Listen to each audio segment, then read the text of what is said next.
ಎಲ್ಲರ ಚಿತ್ತ ರಾಷ್ಟ್ರ ಮಟ್ಟದಲ್ಲಿ INDIA ಕೂಟ ಏನಾಗುತ್ತೆ ಅನ್ನುವಂತಹ ಯಕ್ಷ ಪ್ರಶ್ನೆ. ಕಾರಣ ಮೋದಿ ವಿರುದ್ಧ ಬಿಜೆಪಿಯ ವಿರುದ್ಧ ನಾವು ಪ್ರಬಲ ಅಸ್ತ್ರವನ್ನ INDIA ಮೂಲಕವಾಗಿ ಬಿಡ್ತಾ ಇದ್ದೀವಿ ಅಂತ ಎಲ್ಲರೂ ಕೂಡ ಅಂದುಕೊಂಡಿದ್ರು.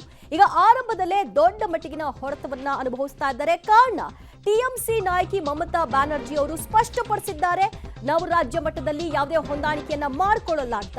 ಅದರಂತೆ ಪಂಜಾಬ್ನಲ್ಲೂ ಕೂಡ ಆಪ್ ಘೋಷಣೆ ಮಾಡಿದೆ. INDIA ಒಕ್ಕೂಟಕ್ಕೆ ಇದು ಬಿಗ್ ಶಾಕ್. ಮಮತಾ ಬ್ಯಾನರ್ಜಿ ಒಂದು ಕಡೆಯಲ್ಲಿ, ಮಗದೊಂದು ಕಡೆಯಲ್ಲಿ ಆಪ್.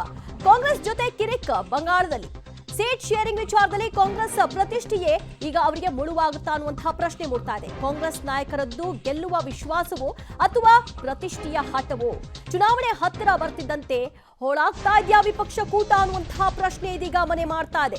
ಲೋಕಸಭಾ ಚುನಾವಣೆಯ ಹೊಸ್ತಿಲಿನಲ್ಲಿ ಕಾಂಗ್ರೆಸ್ ಈಗ ಡಬಲ್ ಶಾಕ್ ಅನ್ನ ಎದುರಿಸ್ತಾ ಇದೆ. ಒಂದು ಕಡೆಯಲ್ಲಿ ಆಪ್ ಸರ್ಕಾರದ ಅಂದ್ರೆ ಪಂಜಾಬ್ನ ಆಪ್ ಸರ್ಕಾರದ ಒಂದು ನಿರ್ಧಾರ, ಮಗದೊಂದು ಕಡೆಯಲ್ಲಿ TMC ನಾಯಕಿ ಮಮತಾ ಬ್ಯಾನರ್ಜಿ ಅವರೇ ಖುದ್ದಾಗಿ ಸ್ಪಷ್ಟಪಡಿಸಿದ್ದಾರೆ, ಯಾವುದೇ ರೀತಿಯ ಹೊಂದಾಣಿಕೆ ಇಲ್ಲ, ನಾವು 42 ಸೀಟುಗಳನ್ನು ಕೂಡ ಕಂಟೆಸ್ಟ್ ಮಾಡ್ತೀವಿ, ಆ ಮೂಲಕವಾಗಿ ಗೆಲುವನ್ನ ಸಾಧಿಸ್ತೀವಿ ಅಂತ.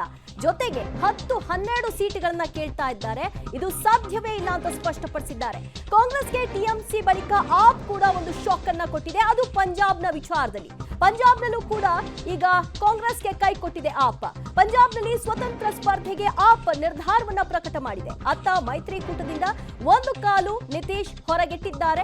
ಮಮತಾ ಬ್ಯಾನರ್ಜಿ ಮನವೊಲಿಕೆಗೆ ರಾಹುಲ್ ಗಾಂಧಿ ಸರ್ಕಸ್ ಅನ್ನ ಮಾಡ್ತಾ ಇದ್ದಾರೆ. ಕಾರಣ ಅಧೀರ್ ರಂಜನ್ ಚೌಧರಿ ಅವರು ಕೊಟ್ಟಂತಹ ಒಂದು ಹೇಳಿಕೆ ನಂತರದಲ್ಲಿ ರಾಹುಲ್ ಗಾಂಧಿ ಅವರು ಅವರ ಹೇಳಿಕೆಯನ್ನ ಸೀರಿಯಸ್ ಆಗಿ ತೆಗೆದುಕೊಳ್ಳೋದು ಬೇಡ ಅಂತ ಹೇಳಿದ್ರು.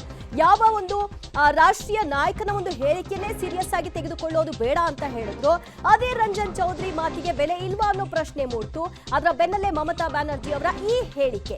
ಒಂದರ್ಥದಲ್ಲಿ ಅಲ್ಲಿ ಫೈಟ್ ನಡೀತಾ ಇದೆ TMC ಯಲ್ಲಿ, ಅಂದ್ರೆ ಪಶ್ಚಿಮ ಬಂಗಾಳದಲ್ಲಿ TMC ವರ್ಸಸ್ ಕಾಂಗ್ರೆಸ್. ಈ ಫೈಟ್ ಅಲ್ಲಿ ಬೇಡವೇ ಬೇಡ ಅನ್ನೋದು ಅಧೀರ್ ರಂಜನ್ ಚೌಧರಿ ಅವರ ವಾದ. ಆದ್ರೆ ರಾಹುಲ್ ಗಾಂಧಿ ಎಲ್ಲವನ್ನು ಕೂಡ ಸರಿಪಡಿಸ್ತೀವಿ ಅನ್ನುವಂತ ಹೇಳಿಕೆಯನ್ನ ಕೊಡ್ತಾ ಇದ್ದಾರೆ. ಹಾಗಾದ್ರೆ ಯಾರ್ಯಾರು ಏನೇನು ಹೇಳಿದ್ದಾರೆ ಈ ವಿಚಾರದಲ್ಲಿ ಚರ್ಚೆಗೂ ಮುನ್ನ ನೋಡೋಣ. INDA ಪಾರ್ಟ್ನರ್ಸ್ಗಳು ಒಬ್ಬೊಬ್ಬರೇ ಕೈ ಬಿಟ್ಟು ಹೋಗ್ತಾ ಇದ್ದಾರೆ. ಮುಂದಿನ ದಿನಗಳಲ್ಲಿ ಎಲ್ಲರೂ ಕೈ ಬಿಡುವಂಥದ್ದಕ್ಕೆ ಈಗಾಗಲೇ ವೇದಿಕೆ ಸಿದ್ಧ ಆಗಿದೆ. ಬಿಹಾರಲ್ಲೂ ಕೂಡ ನಿತೀಶ್ ಕುಮಾರ್ ಅವರು ಬಿಡೋಕ್ಕೆ ಸಿದ್ಧ ಆಗಿದ್ದಾರೆ. ವೆಸ್ಟ್ ಬೆಂಗಾಲ್ ಆಗಿದೆ. ಮಹಾರಾಷ್ಟ್ರದಲ್ಲೂ ಕೂಡ ಶರದ್ ಪವಾರ್ ಇರ್ಬೋದು, ಒಬ್ಬೊಬ್ಬರೇ ಕೈ ಬಿಡುವಂಥದ್ದಕ್ಕೆ ಎಲ್ಲರೂ ತೀರ್ಮಾನ ಆಗಿರುವಂಥದ್ದು ಕಾಣ್ತಾ ಇದೆ. ನನಗನ್ಸ್ತದೆ ಈ ಮೈತ್ರಿಕೂಟ ಏನು ವೆಸ್ಟ್ ಎಂಡ್ ಹೋಟ್ಲಲ್ಲಿ ಚೆಂದಾಗಿ ಬಿರಿಯಾನಿ ತಿಂದು ಹೋಗಿದ್ದು ಒಂದೇ ಅವ್ರಿಗೆ ಗೇನ್ ಇಲ್ಲ. ವೆಸ್ಟ್ ಎಂಡಿನ ಬಿರಿಯಾನಿ ಮಾತ್ರ ಗ್ಯಾರಂಟಿ, ಅವ್ರು ಒಂದಾಗಿರೋ ಗ್ಯಾರಂಟಿ ಇಲ್ಲ. ಇಂಡಿಯಾ ಅನ್ನುವಂಥ ಒಕ್ಕೂಟದ ಸಭೆ ಬೆಂಗಳೂರಿನಲ್ಲಿ ಮಾಡಿದ್ರು. ಅದು ಯಾವ ಗಳಿಗೆಯಲ್ಲಿ ಮಾಡಿದ್ರು?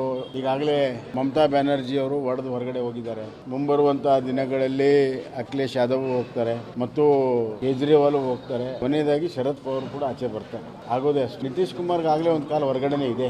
ಹೀಗಾಗಿ ಇಂಡಿ ಒಕ್ಕೂಟ ಮುಂದಿನ ದಿನಗಳಲ್ಲಿ ಇರೋದಿಲ್ಲ. ಇವತ್ತು ಅಲ್ಲಿ ಏನಾದರೂ ಛಿದ್ರ ಆಗಿದ್ರೆ ಕಾಂಗ್ರೆಸ್ ಪಕ್ಷದಿಂದನೇ, ಕಾಂಗ್ರೆಸ್ ಪಕ್ಷದ ವ್ಯವಹಾರದಿಂದ, ಕಾಂಗ್ರೆಸ್ ಪಕ್ಷದ ನಡತೆಯಿಂದ ಇವತ್ತು ಎಲ್ಲರೂ ಕೂಡ ಬೇಜಾರಾಗಿ ಇವತ್ತು ಹೊರಗಡೆ ಬರ್ತಾ ಇದ್ದಾರೆ.